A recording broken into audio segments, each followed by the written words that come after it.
Bonjour tout le monde, j'espère que vous allez bien. On se retrouve aujourd'hui pour le budget d'une de mes abonnées. Vous savez que c'est une rubrique que je fais régulièrement sur cette chaîne.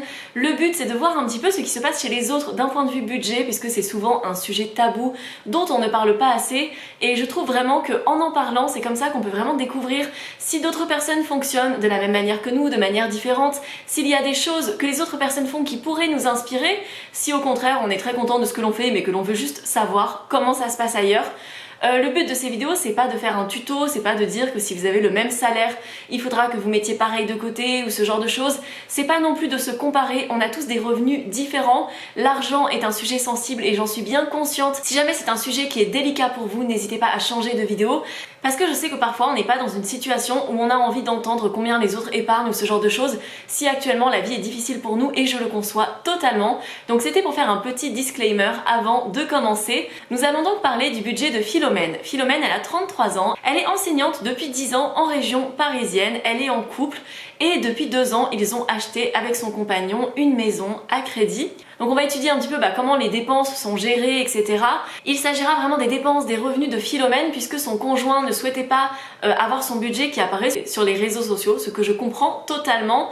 Simplement en indications qui m'ont été données, c'est qu'il gagne à peu près le même salaire que ce que Philomène gagne en étant enseignante, et au niveau des dépenses, il paye à peu près pareil qu'elle, puisque concrètement ils ont un compte commun sur lequel ils envoient chacun l'argent nécessaire pour les dépenses du quotidien, et ils fonctionnent avec du 50-50 puisqu'ils ont des revenus assez équivalents. Donc voilà pour les infos, mais sinon toutes les dépenses qui seront données, tous les revenus, ça va concerner le budget de Philomène. Ça va être comment elle gère son budget au quotidien, l'argent qui rentre, l'argent qui sort, combien ça lui coûte en fait de vivre au quotidien, combien elle peut mettre de côté et tout ça, donc c'est parti.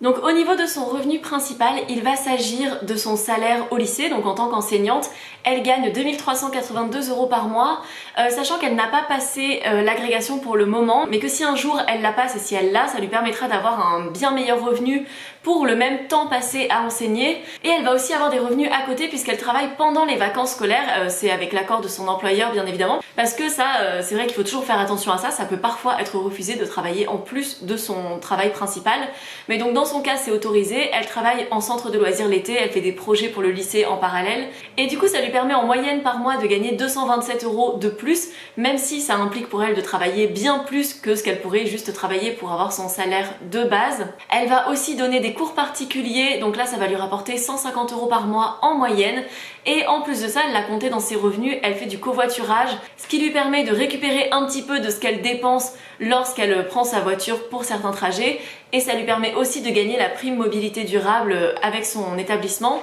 et donc ça lui rapporte 30 € de plus par mois en moyenne. Ça lui fait donc 2789 € par mois en moyenne, donc vraiment net après les prélèvements sociaux, les impôts, etc.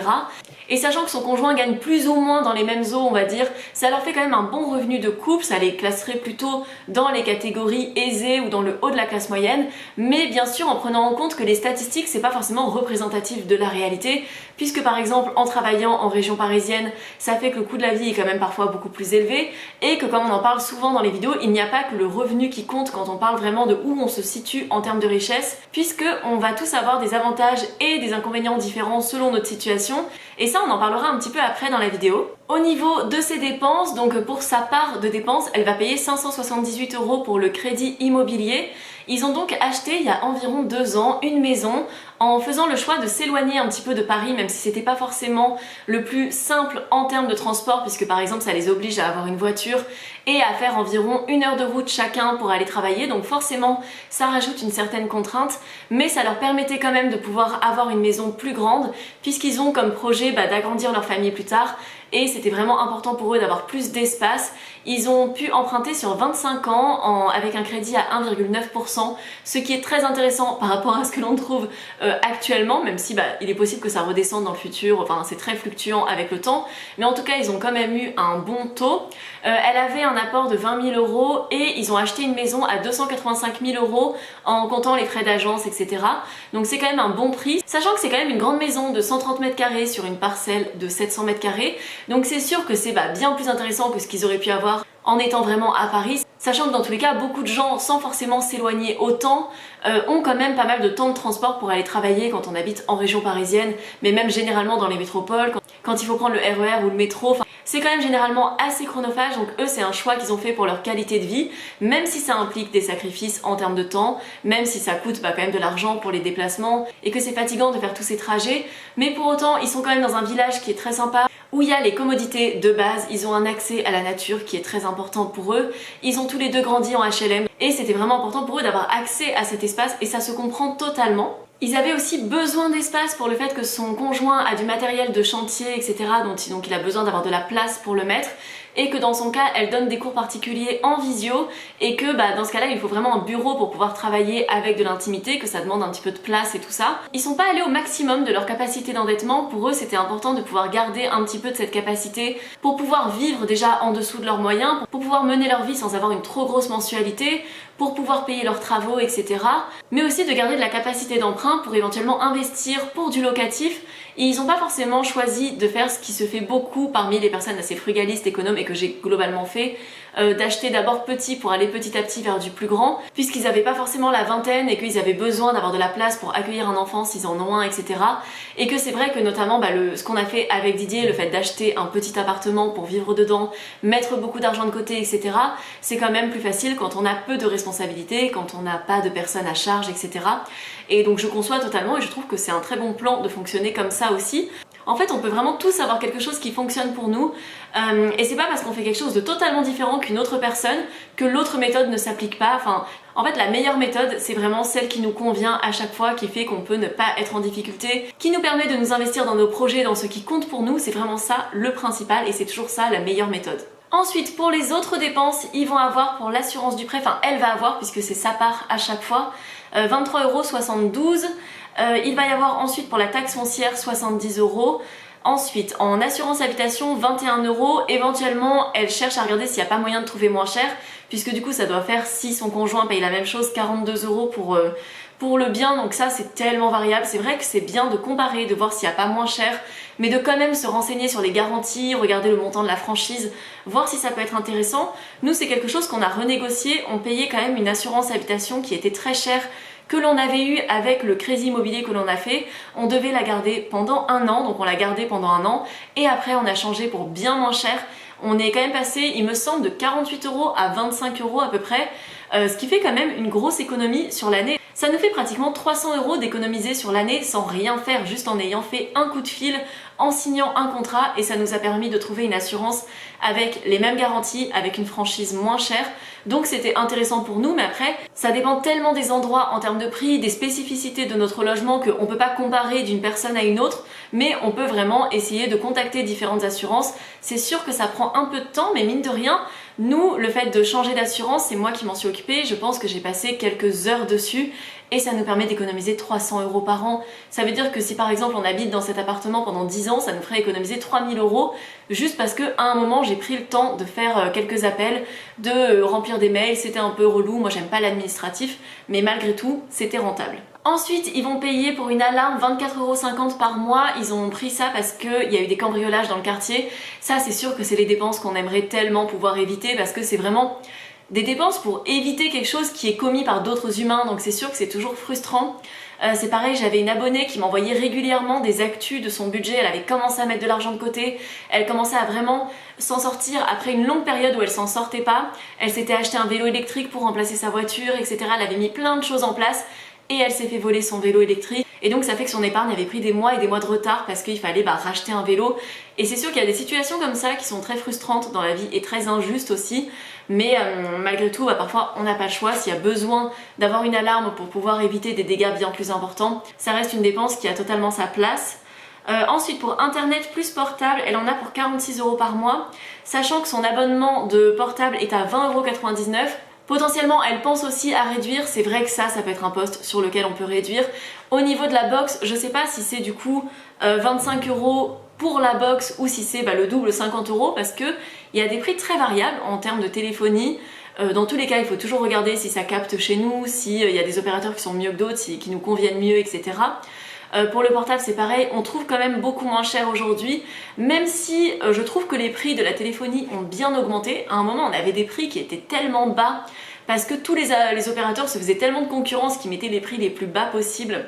Et aujourd'hui, ils ont tous commencé à bien rehausser les prix. Nous, on a changé cette année, on était chez Red, ils n'arrêtaient pas d'augmenter.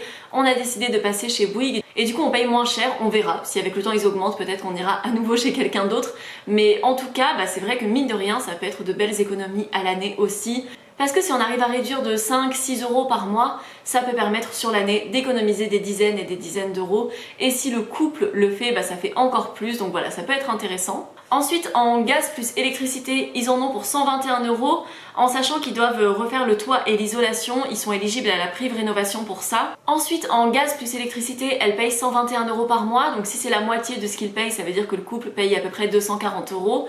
C'est sûr que ça représente quand même une charge assez importante. Après, ça c'est très variable selon les situations. Elle me précise qu'ils doivent refaire l'isolation et la toiture, donc évidemment ça doit pas mal jouer dans tout ça. Dans tous les cas, le budget énergie, il est hyper personnel et hyper variable aussi. Ça dépend de la maison, de l'exposition, du lieu où l'on vit. Ça dépend de nos conditions personnelles, si on travaille à la maison, si on a des personnes plus ou moins fragiles à la maison, que ce soit des personnes âgées, des enfants. Si nous-mêmes, on a une condition particulière, on peut aussi être très frileux, ça arrive. On a tous une résistance différente à la température aussi, donc c'est un budget qu'on peut pas vraiment juger. On peut toujours essayer de faire mieux si c'est possible, etc. Mais après, si juste la maison est une passoire thermique, c'est bien en fait d'envisager de refaire l'isolation. Et ils comptent du coup refaire ça, ils sont éligibles à la prime rénovation, donc ça c'est chouette pour eux. Elle paye ensuite 12,50 € par mois pour des granulés pour le poêle à bois j'imagine, et 12,50 € pour la consommation d'eau. Ensuite, pour l'entretien de la chaudière et du poêle, elle paye 21 € par mois en moyenne quand c'est lissé sur l'année. Il va y avoir son budget pour la santé, pour la mutuelle, plus la prévoyance si jamais elle perd son travail suite à un accident ou quelque chose comme ça, qui lui permettrait de maintenir une grosse partie de son salaire. Elle paye 56 € par mois, sachant qu'il est possible que sa mutuelle devienne prise en charge par l'employeur en 2025, donc ça pourrait lui permettre de faire une économie tous les mois. Et ce serait une économie assez conséquente quand même, si par exemple, je sais pas s'il y aurait la prévoyance aussi dedans, enfin quelle est la part, etc. Mais ça peut représenter plusieurs centaines d'euros par an, donc ça peut vraiment être très intéressant. Elle a ensuite un abonnement à Body Minute qui lui coûte 12,90 € par mois, donc ça c'est un centre d'esthétique il me semble. Et elle va une fois par mois chez l'esthéticienne et ça lui revient à 22 €, sachant qu'elle laisse un pourboire. Elle prend aussi des cours de yoga qui lui reviennent à 32 € par mois. Ça, ce sont des dépenses en fait. Tout ce qui est esthétique, prendre soin de soi, etc. Ça peut être très variable aussi. C'est vrai que parfois, quand on a un budget serré, ce qui n'est pas son cas, ça peut être des budgets sur lesquels on va avoir tendance à réduire. Pour autant, on n'est pas obligé. Si ce sont des choses qui sont importantes pour nous, qui contribuent à notre bien-être, on a beau être dans une démarche économe, frugaliste, minimaliste, etc. On a le droit en fait d'avoir des extras de choses qui sont importantes pour nous. C'est pas parce que on veut économiser de l'argent qu'on doit tout couper, qu'on est obligé de tout enlever. C'est pas tout ou rien dans la vie. Et c'est des remarques que je vois parfois revenir, notamment quand ce sont des personnes à petit budget qui me partagent leur budget, qui vont avoir un budget pour le sport par exemple. Mais le sport, c'est pas parce qu'on gagne pas beaucoup d'argent qu'on n'a pas le droit d'en faire. Si à un moment on est en moins bonne condition de santé physique ou mentale, ce sont des choses qui peuvent nous coûter du temps, qui peuvent nous coûter des ressources, qui peuvent nous coûter de l'argent, qui peuvent nous coûter notre joie de vivre aussi. Et tout ça, ça a de la valeur. Donc ne culpabilisez pas, même si vous avez un petit budget et que vous avez des postes de dépenses qui peuvent parfois paraître déraisonnables par rapport à votre budget d'un point de vue extérieur, mais ça peut être très important pour vous quand même. Sa voiture est assurée en tout risque et ça lui revient à 55 € par mois. Elle va avoir ensuite les frais d'entretien sur la voiture. Si on lisse sur l'année, ça revient en moyenne à 42 € par mois. Et en frais de carburant, elle va en avoir pour 140 € par mois. Elle a acheté sa voiture cash, donc c'est une voiture d'occasion qui lui a coûté 12 000 €, sachant que c'est un modèle qui neuf coûtait plus de 25 000 €, donc déjà dans les conseils qu'elle pourrait donner, c'est le fait qu'acheter une voiture qui a déjà quelques années, ça peut vraiment permettre de faire de grosses économies. Elle souhaitait vraiment acheter cash et pas à crédit, parce que pour elle déjà avoir le moins de crédit possible, c'est une manière d'avoir plus de liberté. C'est un point de vue que je partage pas mal quand même s'il y a des crédits qui peuvent être importants, même si parfois on peut ne pas avoir le choix et d'avoir besoin d'acheter une voiture pour aller travailler En n'ayant pas les moyens de la payer cash, bah bien évidemment qu'on fait du mieux qu'on peut. S'il y a besoin de faire un crédit, on fait un crédit. Mais dans son cas, ce qui l'a vraiment motivée à acheter sa voiture cash, c'est qu'elle a déjà eu un accident par le passé avec une voiture qu'elle avait achetée cash aussi et qui, après l'accident, est tout simplement partie à la casse. Elle avait pu récupérer une partie du montant, mais elle s'était dit à ce moment-là que si cette voiture n'avait pas été payée cash et qu'elle avait été payée à crédit, elle aurait dû continuer de rembourser des mensualités pour une voiture qu'elle n'aurait plus, tout en se retrouvant dans la situation où il lui faudrait une autre voiture. Et ça peut vraiment être un engrenage. C'est une situation que j'ai malheureusement déjà lue dans les commentaires que j'ai pu avoir sur mes vidéos, de personnes qui se sont retrouvées dans cette situation, de payer encore pour une voiture qu'ils n'ont plus, de devoir faire un deuxième crédit derrière et de se retrouver dans une situation très difficile. Surtout que quand on paye un crédit, on ne paye pas que le montant de la voiture, mais on paye des intérêts, etc. Et donc c'est vrai que ça peut compliquer la situation, même si bien évidemment on fait du mieux qu'on peut sur tout ça. Au niveau de son conjoint, il a un véhicule qui lui est fourni par le travail, mais il n'a pas le droit de faire ses déplacements perso avec. Donc pour tout ce qui est déplacement perso, il a une voiture assez vieille et pas très chère qu'il avait achetée, et donc ça lui permet de pas forcément avoir un budget énorme pour ce poste-là, puisqu'il peut faire ses déplacements pour le travail financés par l'entreprise. Ensuite, elle est abonnée à un média indépendant, donc elle paye 10 € par mois. C'est aussi le montant qu'elle paye pour tout ce qui est loisirs type expo, acheter des livres, ça lui revient en moyenne à 10 € par mois aussi. Donc ça, c'est un budget très bien. Elle me demandait si jamais c'était intéressant de réduire le budget pour les médias indépendants. Je ne pense pas, je pense que c'est très bien qu'il y ait des médias indépendants. Surtout si c'est un contenu qui nous intéresse, c'est très bien de pouvoir y avoir accès et de le financer, surtout si ça ne nous met pas en difficulté d'un point de vue financier. Ensuite, pour sa part de courses alimentaires et hygiène, il y en a pour 200 € par mois. Ce que je trouve très correct, enfin c'est pas un mini budget, c'est pas un énorme budget, c'est un budget assez normal, sachant qu'en région parisienne ça peut coûter un peu plus cher, même si vu qu'elle habite à 1 heure de Paris, je sais pas exactement comment sont les prix là où elle est.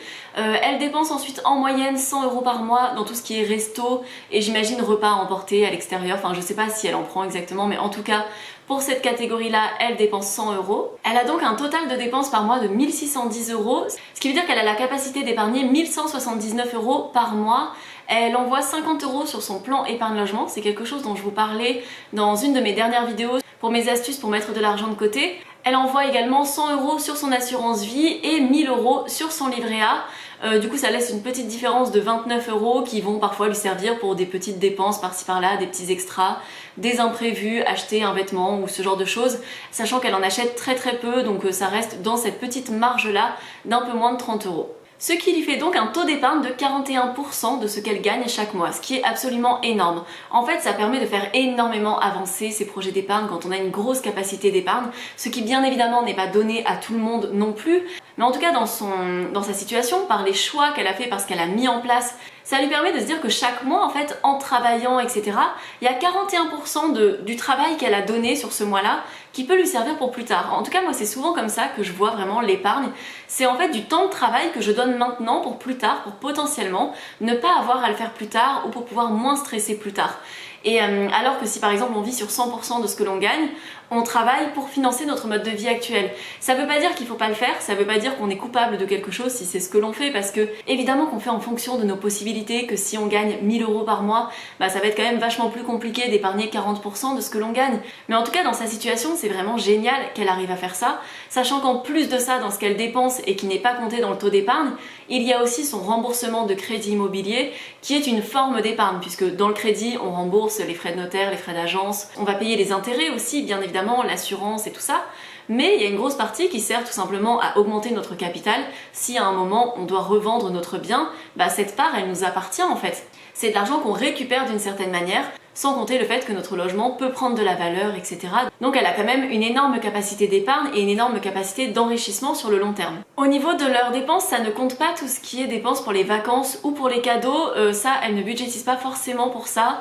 Elle se demande si elle devrait, je pense qu'on n'est pas obligé. Le tout c'est d'avoir une idée de combien on dépense à peu près en moyenne par an sur ces points-là, tout simplement pour ne pas avoir une fausse estimation de son épargne. Parce que si chaque mois par exemple on met 400 € de côté et qu'on se dit ça c'est ce que j'épargne chaque mois, donc ça me fait 4800 € à l'année, c'est chouette, etc. et que finalement chaque année on sait qu'on fait des dépenses à peu près pour par exemple 1300 €, on n'a pas épargné en fin d'année 4800 €, mais 3500 €, et ça veut dire que notre capacité d'épargne réelle sur ce que l'on fait en fonction de notre mode de vie, pas ce que l'on pourrait faire si on enlevait toutes les dépenses, etc., mais vraiment basé sur la réalité, sur ce qui nous convient, ce sera 3500 € et pas 4800.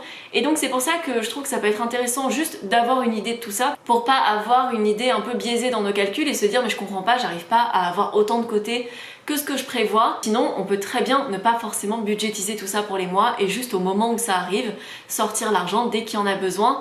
Dans tous les cas, je pense que ça reste des montants assez raisonnables dans son cas. Elle me dit qu'elle aime bien faire des cadeaux et que des fois ça peut être quand même des budgets assez importants, mais je pense que vu sa capacité d'épargne globale, ça ne doit pas non plus en prendre une énorme partie. Au niveau de son épargne actuelle, elle a 12 000 € sur son livret développement durable qu'elle utilise comme épargne de précaution. Elle n'y touche pas à part le fait qu'elle récupère les intérêts en janvier. Elle me demande si c'est une mauvaise idée. C'est pas forcément une mauvaise idée ou une bonne idée, enfin on fait comme on veut sur ces points-là. C'est vrai que dès que j'ai des livrets qui ont atteint leur plafond, je les laisse se cumuler parce que ça permet en fait de profiter de souvent leurs taux qui sont quand même assez intéressants au-delà de leur capacité. Par exemple, jusqu'à mes 26 ans, j'avais un livret jeune, je sais plus combien on pouvait mettre dessus. Je crois que c'était 2600 €, quelque chose comme ça. Avec le temps, j'avais beaucoup plus que ça dessus parce que j'avais laissé les intérêts se cumuler, que je les retirais pas et qu'en fait ça me permettait de dépasser ce plafond-là, sachant que le taux d'intérêt était quand même bien au-dessus de ce que j'avais avec les autres livrets. Dans le cas du livret développement durable, dans tous les cas, elle n'a pas encore atteint le plafond de son livret A, donc c'est pas dérangeant. Mais si par exemple vous avez un livret d'épargne populaire qui a quand même un taux de rémunération très intéressant pour le moment, et en fait son seul défaut c'est qu'il est limité à 10 000 €, si vous avez chaque année les intérêts qui se mettent dessus et que vous êtes déjà à 10 000 €, moi je trouve que c'est mieux de pas les retirer parce que ça vous met un petit placement assez intéressant et ça vous permet d'aller au-delà de la limite puisque ça peut se cumuler au-delà du plafond. Donc moi je trouve que ça peut être intéressant. Après, le LDD il est actuellement à 3% comme le livret A, donc c'est pas forcément grave de le retirer, mais je trouve que ça peut être bien de le laisser parce que si à un moment elle atteint le plafond de son livret A, c'est le moment où on commence à devoir mettre son épargne un petit peu ailleurs. Et dans les livrets de base, il n'y en a pas tant que ça qui ont une rentabilité de 3% actuellement. Donc ça peut être intéressant de profiter d'aller un petit peu au-delà de la limite. Sur son livret A, elle a donc 5 000 € qui sert d'épargne pour les projets, les travaux, etc. Ça fait qu'elle puise quand même assez souvent dedans. Elle va avoir ensuite un PEL, donc un plan épargne logement sur lequel elle a environ 700 €, sur lequel elle met simplement le minimum pour pouvoir avoir ce livret qui peut donner accès à un prêt potentiellement plus intéressant que celui qu'il y aurait à ce moment-là. Et moi ce que j'aime bien avec le plan épargne logement, c'est aussi que le taux d'intérêt est bloqué, donc même si actuellement c'est pas très intéressant, supposons qu'à un moment l'inflation redescende et donc que les livrets de base redescendent comme ça a été le cas il y a quelques années, le fait qu'il y ait un rendement bloqué sur le PEL, ça peut permettre, si actuellement elle a un PEL à 2,25% par exemple, ou à 2%, ça peut lui permettre de garder un taux d'intérêt au-dessus du livret A si à un moment il revient à 0,5%. Et en fait je trouve ça intéressant de ne pas mettre forcément trop d'argent dedans parce que c'est pas très intéressant actuellement d'avoir de l'argent dessus, mais d'avoir cette possibilité parce qu'on peut quand même mettre jusqu'à environ 60 000 € sur son PEL. Ça peut être intéressant de garder cette option pour dans quelques années si besoin. Et pareil pour l'emprunt qui va avec le PEL, par exemple là les personnes qui avaient un plan épargne logement d'il y a quelques années quand il avait un rendement très bas, ils avaient quand même accès à un emprunt à un taux très bas et ça pouvait vraiment être intéressant. Il y en a qui l'ont encore actuellement et il faut savoir aussi que cet emprunt, il me semble qu'on peut le donner, on peut donner ce droit à l'emprunt à un parent ou un enfant ou quelque chose comme ça. Enfin c'est à regarder. Je suis pas conseillère de banque mais allez regarder, ça peut être intéressant. Et moi c'est une des raisons pour lesquelles j'ai mon plan épargne logement, c'est parce que je me dis que si par exemple dans 5 ans on veut investir pour notre maison et qu'à ce moment là il y a des taux d'intérêt qui sont énormissimes ou qui sont je sais pas à 5 ou 6%, enfin normalement c'est en train de redescendre mais on sait pas comment ça peut être à l'avenir. Avec le plan épargne logement, je crois que j'ai accès à un emprunt aux alentours de 3% pour emprunter à peu près 100 000 €. Mine de rien, ça resterait plus intéressant sur au moins une partie du crédit. Mais voilà, n'hésitez pas à regarder, ça peut être intéressant parfois de prendre un peu de temps pour regarder tout ce qui existe, tout ce qui est disponible et pour voir comment on peut obtenir des choses avec l'argent qu'on a déjà. Enfin, ça peut valoir le coup de passer du temps dessus. Elle a aussi environ 3 500 € sur une assurance vie. Elle l'a ouverte dans la banque en ligne gratuite chez laquelle elle est allée, puisque déjà ça lui permettait d'économiser les frais bancaires sur le fait de passer sur une banque en ligne qui soit gratuite. C'est vrai que ça c'est quelque chose dont je parle très souvent dans mes vidéos, c'est quelque chose que j'ai fait il y a des années de ça maintenant. évidemment, et je suis très contente de ne pas payer de frais bancaires. Ça dépend des besoins de chacun, bien évidemment. Elle cherchait quelque chose pour diversifier un petit peu son épargne, même si pour le moment, elle trouve que son assurance vie n'est pas spécialement intéressante puisqu'elle a un rendement moyen de 2%. Donc c'est vrai que c'est pas forcément énorme pour une assurance vie. Dans tous les cas, elle cherche pas forcément la rentabilité à tout prix, puisqu'il y a forcément toujours cette prise de conscience quand on investit de l'argent sur le fait que ce qui est le plus rentable n'est pas forcément le plus éthique. C'était notamment quelque chose dont je parlais dans ma dernière foire aux questions, puisqu'on m'avait posé une question par rapport à ma vision de l'investissement immobilier. Et c'est sûr que ça, c'est un sujet qui est toujours très compliqué, je trouve, parce que à un moment, on veut quand même protéger son argent de l'inflation. Pour autant, on veut pas forcément investir dans des choses qui soient totalement au contraire de nos valeurs. Donc c'est sûr que ça peut être compliqué aussi. Et ça dépend bien évidemment de chacun, de la vision des choses de chacun. Mais je comprends totalement la problématique qui se pose à cet endroit-là. Du coup, en épargne totale, elle a un peu plus de 21 000 euros actuellement, ce qui est vraiment génial, en sachant qu'elle avait déjà mis 20 000 euros comme apport pour le bien qu'ils ont acheté et qu'il y a une forme d'épargne qui se crée avec le bien immobilier aussi. Dans tous les cas, elle a toujours beaucoup économisé, en fait elle a toujours fonctionné comme ça, elle a toujours travaillé en plus de ce qu'il fallait pour pouvoir mettre de l'argent de côté, ça a toujours été sa vision des choses, ça lui a permis de mettre beaucoup d'argent de côté, même si elle n'a pas non plus tout fait pour épargner, elle a bien profité de sa jeunesse, elle a bien profité, elle a bien voyagé, elle a fait plein de choses aussi. C'est pas forcément tout ou rien, comme je le dis souvent dans mes vidéos, c'est pas parce qu'on épargne qu'on doit pas profiter du tout.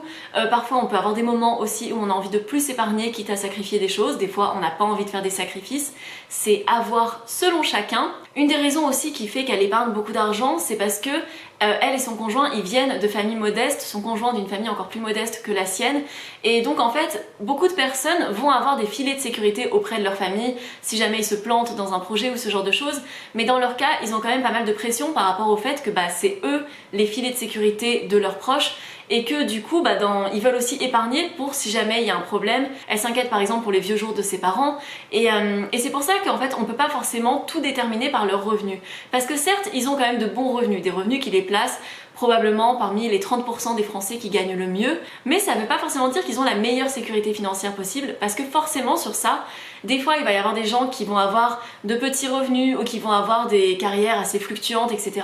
mais qui vont avoir la sécurité mentale un petit peu derrière, d'avoir des parents qui peuvent les accueillir si besoin, des parents qui n'ont juste pas besoin qu'on les aide, parce que ça, juste la neutralité en fait, le fait d'avoir besoin d'aider personne, c'est déjà un avantage. Et c'est pour ça que je vous dis souvent de pas culpabiliser si vous n'arrivez pas à mettre autant d'argent de côté que les exemples que je vais donner dans mes vidéos. Si par exemple vous avez des parents à qui vous donnez de l'argent tous les mois, si vous avez des frères et sœurs que vous devez aider, en fait on a tous des contraintes de vie différentes, et c'est pour ça qu'en donnant la situation rapidement de quelqu'un, on peut pas la comparer à la situation de quelqu'un d'autre. Par exemple, eux dans leur entourage, ils ont eu énormément de proches qui ont pu investir grâce à des héritages ou des aides qu'ils ont pu avoir de la part de leur famille. Dans leur cas, ils n'avaient pas accès à ça. Et en fait, par exemple, même s'ils ont de bons revenus, ils ont quand même dû faire des sacrifices sur leur lieu d'habitation, par exemple. En ayant de très bons revenus, ils pouvaient pas non plus se permettre d'acheter un appartement d'une taille qui leur convienne, etc., avec les commodités qu'il leur fallait, proche de leur lieu de travail. Ils ont dû faire des sacrifices sur ça, en sachant qu'ils ont de bons revenus. Donc s'ils avaient eu des revenus inférieurs à la médiane, par exemple, ça aurait été quand même encore plus compliqué.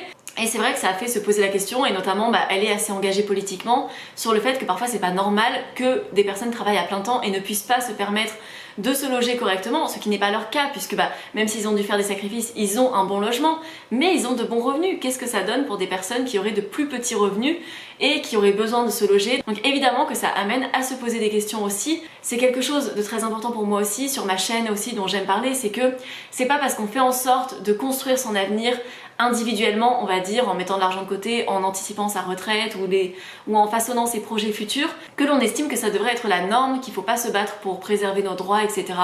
Donc je trouve que c'était assez intéressant qu'elle le rappelle dans son partage de budget, et notamment venant de personnes qui ont plutôt de bons revenus, parce que c'est vrai que parfois quand on a de bons revenus, on peut avoir tendance à ne pas forcément penser à comment peuvent faire les gens qui ont de moins bons revenus, donc je trouvais ça intéressant comme partage dans son budget. Du coup, comme je vous le disais, elle souhaiterait passer l'agrégation. En fait, pendant un temps, elle perdrait des revenus le temps de le passer, parce qu'elle a déjà essayé de le passer en parallèle de son travail et de toutes les activités qu'elle fait, mais c'était trop compliqué, trop chronophage, donc elle pourrait demander un congé pour faire sa formation, mais elle aurait une perte de revenus puisqu'elle gagnerait à peu près 1 500 € par mois au lieu de tout ce qu'elle gagne actuellement, puisqu'elle pourrait pas faire les activités à côté, ce serait pas possible de cumuler tout en ayant cette aide, etc.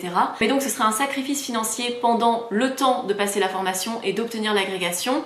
mais après ça lui ferait vraiment un gros gain financier puisqu'elle pourrait gagner pour un temps de travail égal 1000 € de plus par mois. Donc forcément ça fait une différence assez significative. Peut-être que ça pourrait lui permettre de gagner du temps aussi en ayant moins d'activités en dehors, en arrêtant de travailler par exemple pendant les temps qui sont normalement dédiés à ses vacances.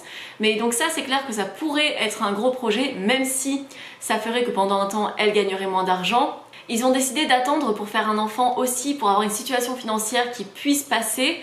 Actuellement, ils estiment qu'ils ont une situation financière qui leur permettrait de faire un enfant, même si ça leur permettrait pas non plus énormément de folie. Parce que forcément, il y aurait une perte de salaire pendant un temps avec le congé parental, parce qu'il y a des frais de garde qui seraient engendrés avec le fait d'avoir un enfant aussi, puisqu'elle souhaite continuer de travailler, passer le congé parental, ce qui se comprend totalement. Elle veut vraiment éviter de se retrouver en situation de précarité à la retraite, puisque malheureusement c'est quelque chose qui peut arriver dans la précarité des femmes à la retraite, c'est que actuellement le temps que l'on passe à s'occuper de ses enfants n'est absolument pas valorisé et que parfois si on dépend vraiment de son conjoint, même quand on aime son conjoint, même quand tout se passe bien, il peut y avoir des imprévus dans la vie. Ça veut pas dire qu'on doit pas travailler quand on a des enfants, ça veut dire qu'il faut faire selon ce qui nous convient, ce qui nous paraît juste, mais en pensant à protéger ses arrières financièrement. C'est vraiment très important parce que la précarité après la retraite touche énormément de femmes.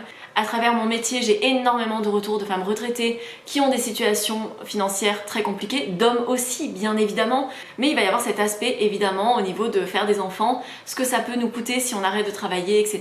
Donc c'est toujours à prendre en compte. Dans tous les cas, dans la situation de Philomène, elle a toujours essayé d'anticiper les choses, de prévoir. Ça a toujours été en fait le maître mot de sa vie, de sa manière de gérer son argent, ses projets, etc. Pour l'instant, ça lui a plutôt bien réussi et elle compte continuer comme ça. Donc vraiment, je lui souhaite que tout se passe pour le mieux. Je pense qu'elle met vraiment plein de choses en place pour que les choses se passent du mieux possible. On peut jamais prévoir comment sera l'avenir. On a beau être aussi prévoyant qu'on veut. Bien sûr, on pourra jamais tout sécuriser ou se protéger de tous les malheurs du monde. Mais en tout cas, c'est toujours bien de mettre les chances de son côté. Et c'est vraiment ce qu'elle fait. Donc c'est vraiment très admirable.